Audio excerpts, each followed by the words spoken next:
তো বন্ধুরা এখন বাজে দুপুর 12টা। এখনও আমার রান্না বান্না হয়নি। তার কারণ আমি সকাল সকাল গিয়েছিলাম একটা কাজে। আমি যেহেতু পার্লারের কাজ করি, তো অনেক অর্ডার আসে, আমার না নেওয়া হয় না। তার কারণ হলো যেহেতু আমার মেয়ে এখন ক্লাস 10-এ পড়ে, ওর অনেক অনেক পড়াশোনার চাপ এবং টিউশন স্কুল সব আমাকেই করতে হয়।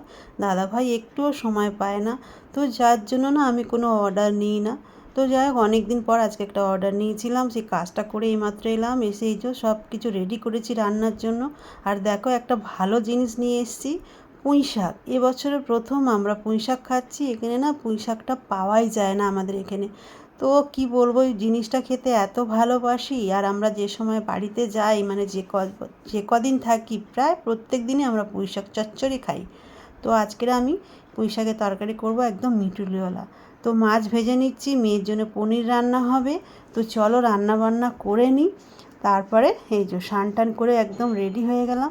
আর আজকে অনেক দিন পরে একটু কাজ করে হাতে বেশ পয়সা এসছে, বেশ ভালোই লাগছে। তো যাই হোক, এরকম কাজ প্রায় আসে কিন্তু আমি নিতে পারি না।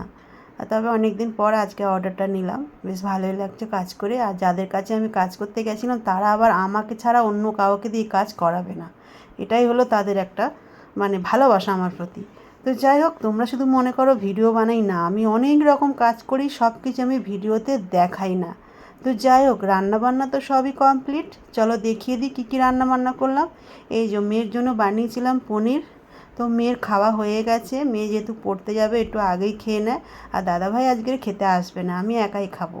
আর এই যে সেই পুঁই শাকের চচ্চড়ি, কালকে চিংড়ি মাছ খেয়ে নিয়েছি, আর আজকের এনেছি পুঁই শাক কুমড়ো। তো যাই হোক, শুকো চিংড়ি দিয়ে রান্না করেছি, দেখে তো বেশ ভালোই লাগছে, একটু বেশি ঝাল দিয়েছি।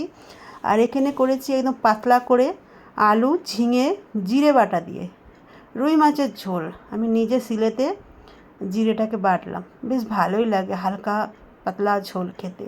তো যাই হোক, দাদাভাই সেই রাতে ফিরবে। আর কালকের আমরা যাচ্ছি পিকনিকে। কোথায় পিকনিক যাচ্ছি তার জন্য তো সব ভিডিও দেখতে হবে তোমাদের, অবশ্যই তোমাদের সঙ্গে শেয়ার করব। খুব সুন্দর একটা জায়গায় আমরা ঘুরতে যাচ্ছি, বেশি দূরে না, আমাদের বাড়ির কাছে। তো চলো এবার আমি খাওয়া দাওয়া একটু করে নিই। তো ভাত তো বেড়ে নিয়েছি, তার সঙ্গে পুঁই শাকের চচ্চড়িটাও নিয়েছি। তো চলো একটু খেয়ে দেখি চচ্চড়িটা কেমন হয়েছে। আর একদম গরম, কেন কি রান্না তো অনেকটাই দেরি হয়ে গেছিলো, তাই না? তো যাই হোক, স্নান টান করলাম, আজকে মাথাটা ঘষলাম, যেহেতু কালকে পিকনিকে যাবো ওই জন্য মাথা টাথা ঘষে নিয়েছি।